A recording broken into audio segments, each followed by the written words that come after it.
It's been a while since I last went home to Germany. I know it's not obvious looking at my face, but I was actually born and raised in Germany and I grew up in a little village near Hamburg. Even though I've lived in the UK for almost a decade now, every now and then I still miss home. So I decided to have a relaxing and nostalgic trip back to Hamburg, and I thought I'd take you guys home with me so that I can show you my hometown through my camera lens. And it was really enjoyable and wholesome for me to walk through Hamburg, snapping photos without a care in the world.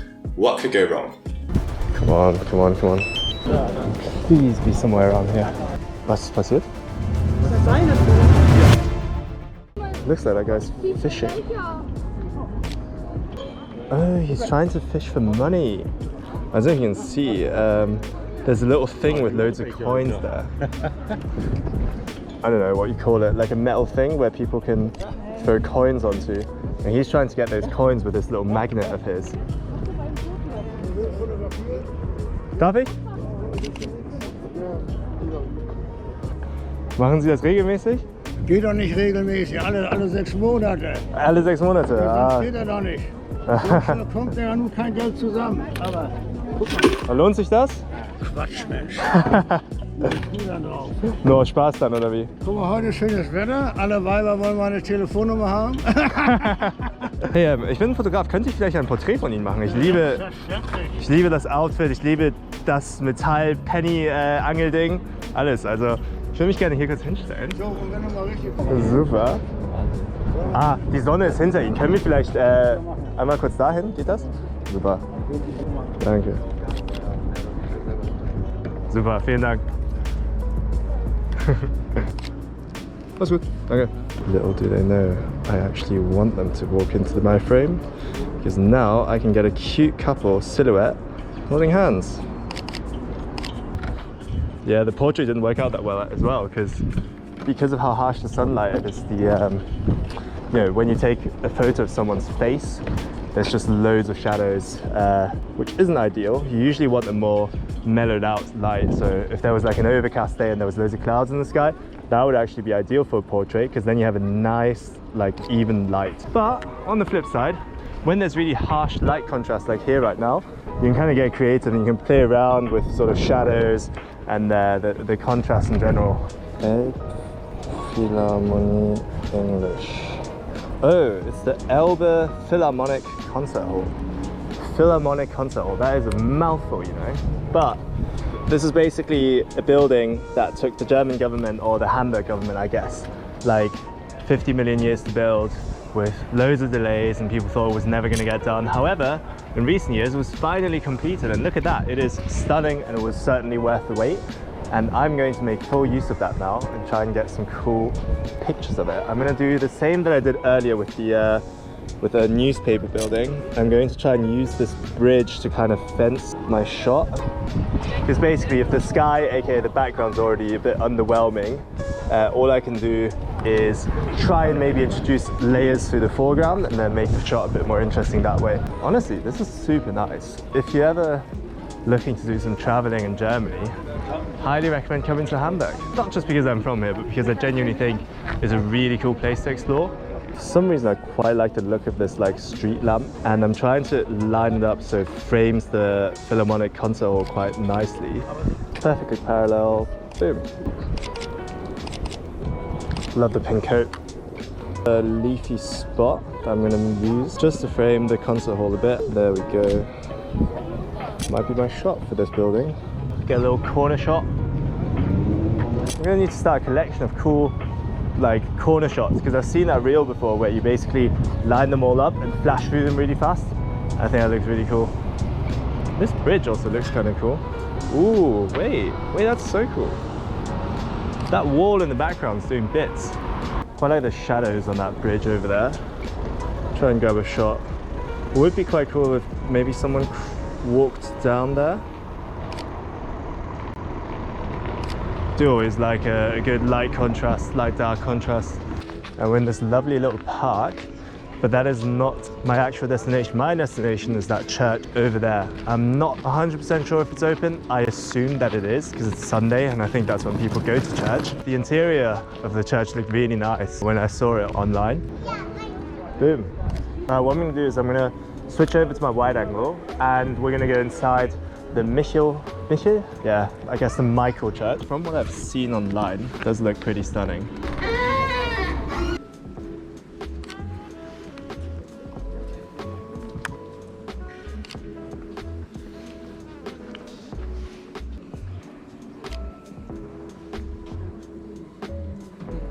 For €8, you can get yourself a ticket to go up that tower there, which apparently is the highest viewpoint in Hamburg. So I'm going to check it out and let you guys know whether or not it's worth the money if you're ever here.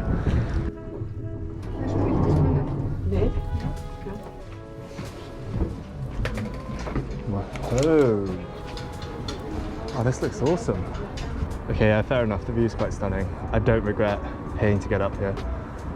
To zoom in surprisingly close to my subject, even though I'm quite far away. I suppose the 70mm at its tight end is actually a converted 105 on the full frame, which does explain the fact that I'm able to actually snap most things that I want to. That's super cool. You can see the port in the distance. That's where they do all the import and export stuff. I don't really know what to call those things, like big cranes maybe? I don't know, but if you live in Hamburg, you'll be very familiar with them. Oh yes, a boat. That looks really cool.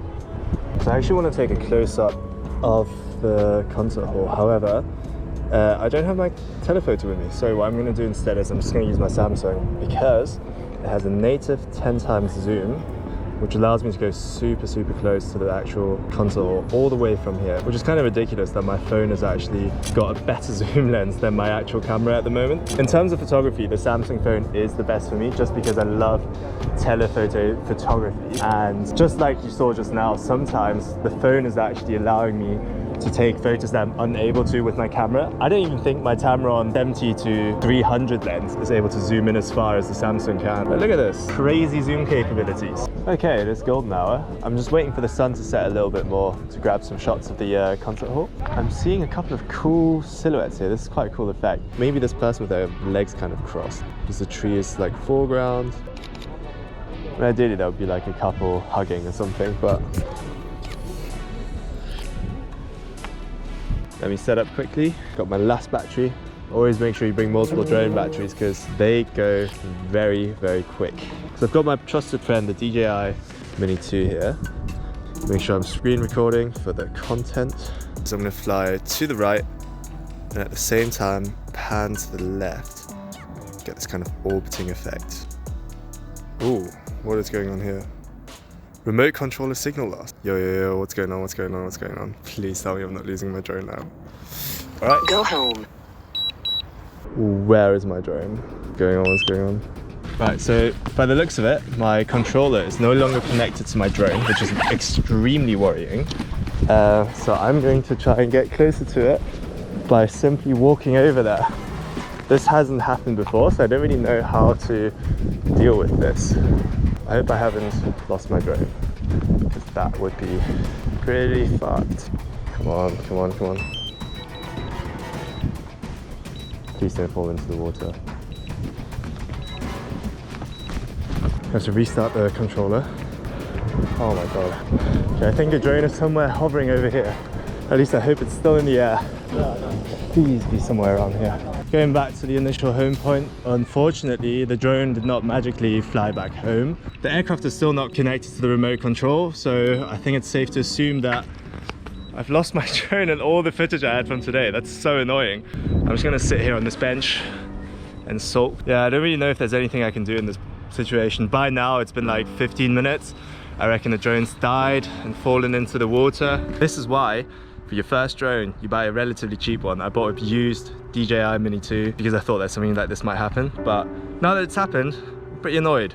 After this, I decided to do a last-ditch attempt to try and find my drone. I looked at the map and I tried to get as close to the water as I could to see if maybe my drone emergency landed anywhere near the water. I approached the car park for the Philharmonic concert hall and was quickly stopped by security. I said, "Oh, sorry, I was just looking for my drone," and the guy goes, "Oh wait, that's your drone." I was like, yeah, it is.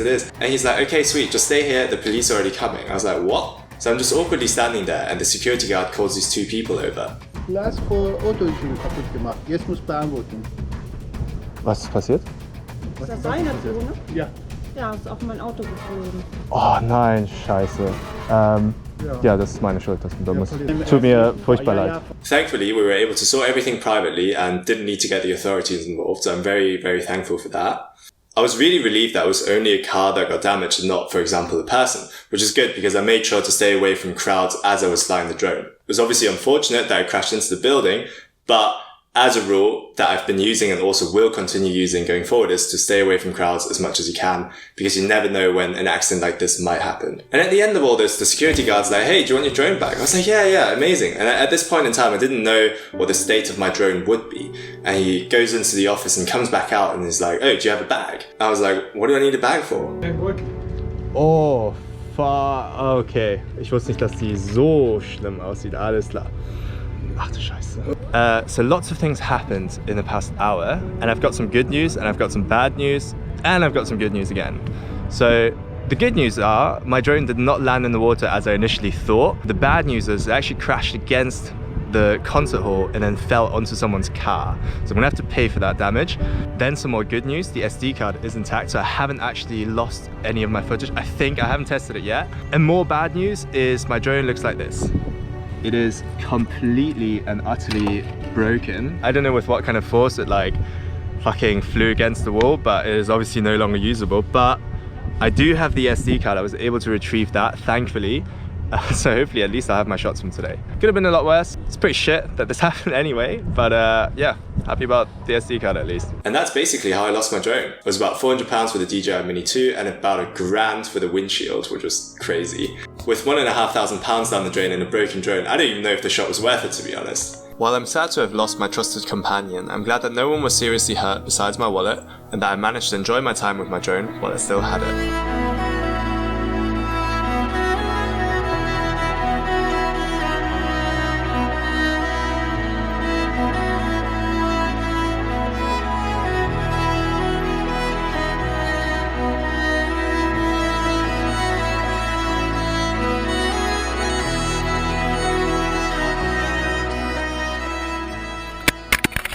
And this is how I lost £1,500 in about 15 minutes. If you want to check out how I actually make money with my camera instead of losing it, check out this video.